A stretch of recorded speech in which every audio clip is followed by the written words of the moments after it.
Gultar, voilà bien un nom qui résonne aux oreilles de chaque douzien. Et pourtant, très peu connaissent son histoire, car celle-ci traverse les âges et époques et fluctue entre mythe et réalité. Hello hello les amis, aujourd'hui on s'intéresse à la genèse du plus grand bretteur du cosmos. Toutefois, vous comprendrez très vite qu'il ne s'agit pas là d'un héros, que sa vie n'a jamais été ni tout blanc, ni tout noir, et ce guerrier, comme tout le monde, a une histoire. La naissance de Gultar remonte bien avant l'avènement de l'âge des Dofus, une époque où le monde était en proie à l'instabilité et où régnait la loi du plus fort. En cette époque reculée, les faibles se faisaient dominer par les puissants, une époque bien sombre. Et dans ce monde, une jeune douzienne du nom de Cabotine voua un culte au plus puissant des dieux, le dieu Yop. Ce même dieu fut séduit par cette guerrière à la crinière de feu et au caractère aussi aiguisé qu'une épée. Tandis qu'il se rendait sur le monde des 10, le dieu Yop s'en alla faire la cour à cette mortelle et en moins 1111 avant l'avènement de la grande horloge, un miracle eut lieu. Un des tout premiers demi-dieux vint au monde au cœur des landes de Sidimoth. Toutefois, le grand guerrier ne tenant pas sa promesse de fiançailles, il fut mis dehors sans ménagement. Gultar vécut sa prime enfance au sein du petit village de Gisgoul, et les premiers exploits ne tardèrent pas à arriver. Il terrassa ainsi Kritur, le chef d'une bande de taures qui menaçait son village. Dès lors, il trouva sa voie et chassa les monstres en parcourant le monde tout en perfectionnant son art du combat. Beaucoup d'ennemis s'inclinèrent face à ce guerrier redoutable, jusqu'au jour où il tomba sous le charme des sœurs sombres, 3 sorcières qui l'envoûtèrent. De leur union naquirent une ribambelle de marmots, et tous ensemble ils partagèrent des moments de bonheur qu'il n'a par la suite plus jamais retrouvés.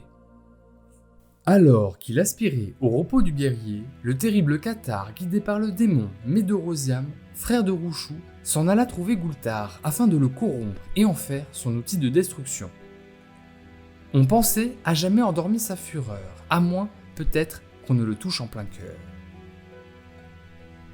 En s'attaquant et massacrant la famille du guerrier, Cathare s'assurait d'engendrer suffisamment de haine afin de permettre le transfert du démon et ainsi se libérer.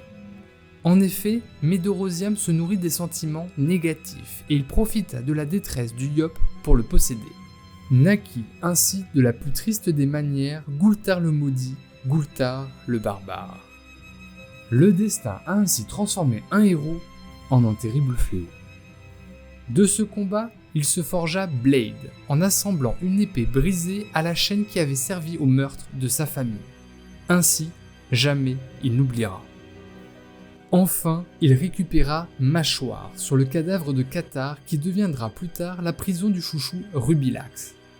Armé de ces 2 nouvelles armes, plus personne ne pouvait espérer l'arrêter.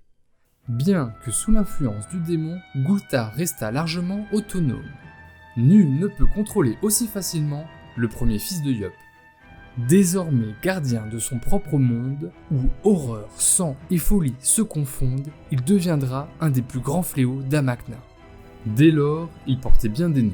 Gultar le pourfendeur, le tueur de démons, ou encore Gultar l'assassin. Après le massacre d'un village près d'Astrub, sans qu'on ne sache réellement comment, Gultar fut emprisonné, scellé pour des centaines d'années. En l'an 24, la douce Agathe vint échanger la liberté du barbare contre la défense du monde des 12 de l'invasion chouchou. En effet, grâce à l'aide apportée par Charybde et Scylla, Rouchou eut pour la première fois accès à la science héliatrope, lui permettant de rompre le pacte de non-agression entre ces 2 mondes. Son armée se déversa sur le continent amaknéen et détruisit en quelques mois ce qu'il a fallu aux hommes des siècles à bâtir. Tant de destruction, de larmes et de souffrances. Telle était la Rouchou Hour. Les charmes d'Agathe rappelant ceux de ses défuntes femmes, et empreint de liberté et de baston, il accepta de se joindre à la bataille. Bien qu'il existe encore quelques zones de flou, il est très probable que ce soit en cette époque qu'il soumit Rubilax à sa volonté. Certains des plus puissants chouchous tentèrent de rassembler les Dofus primordiaux et assassinèrent leurs gardiens. C'est dans ces circonstances qu'Agathe, Bilouf et sa fille Gigi devinrent les gardiens par substitution du Dofus Émeraude. À la demande d'Agathe, Goulthar se joignit au groupe et défendit le village de la Prune Bleue ainsi que le Dofus Émeraude qui y résidait. Alors qu'il se préparait à l'arrivée des 4 chouchous élémentaires, quelques rapprochements eurent lieu entre nos deux protagonistes. Tandis que depuis des siècles le cœur du barbare s'était asséché, Agathe réussit de nouveau à le faire vibrer. Cependant, après une lutte acharnée, celle-ci lui fut enlevée. En effet, tandis qu'Agathe fut pris en otage par les chouchous et utilisé comme monnaie d'échange contre le Dofus, malheureusement, dans un acte désespéré et espérant sauver leur vie, les villageois de la Prune Bleue firent le choix de la tuer.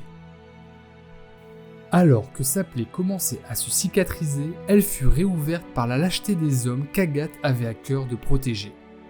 Ce choc eut un tel impact sur Goulthar qu'il ne put surmonter sa douleur qu'au prix de sa santé psychique. Il dissocia alors son esprit en différentes identités et naquit ainsi le funeste et terrible Dark-Vlad. Le Dark-Vlad représente toute la haine qui consuma le guerrier en cet instant, brûlant tel un feu ardent. Et de nouveau, un massacre eut lieu. Par la suite, le Dark-Vlad disparut et réapparut de ci de là, perpétrant meurtres et massacres, tuant sans distinction manants et rois. En 310, les historiens perdirent la trace de Goulthar tandis que sous les traits de son avatar, il fut envoyé dans un abîme sans fond en compagnie de Nabur, le mentor de Creil. Alors qu'on pensait le démon disparu à jamais, un étrange et innocent Yop, portant le nom de Vald, fit son apparition sur le monde des 12. Les multiples traumatismes du bretteur ont fait ainsi apparaître 3 identités distinctes. L'alter principal, Goulthar, exploitant l'entièreté de la puissance du fils de Yop. Vint ensuite le Dark-Vlad, fureur et malveillance, en mesure quant à lui d'utiliser la moitié des pouvoirs du barbare.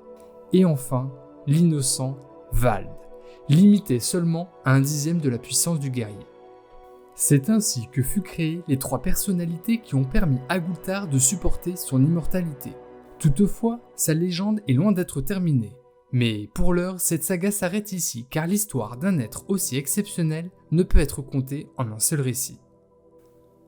Si vous avez apprécié ce travail, il est chaudement recommandé de vous abonner, liker et partager cette vidéo si vous ne voulez pas, vous aussi, voir votre esprit se dissocier. Si vous souhaitez en découvrir encore plus, vous pouvez explorer l'entièreté de ce récit au travers du court-métrage Goulthar, des hors-séries Les Chouchous de Rouchou et Goulthar Bazar, du manga Dofus et de la série d'animation Wakfu. Je vous dis à très bientôt les Crossmonautes pour la suite de cette histoire dans les contes et légendes du Crossmose.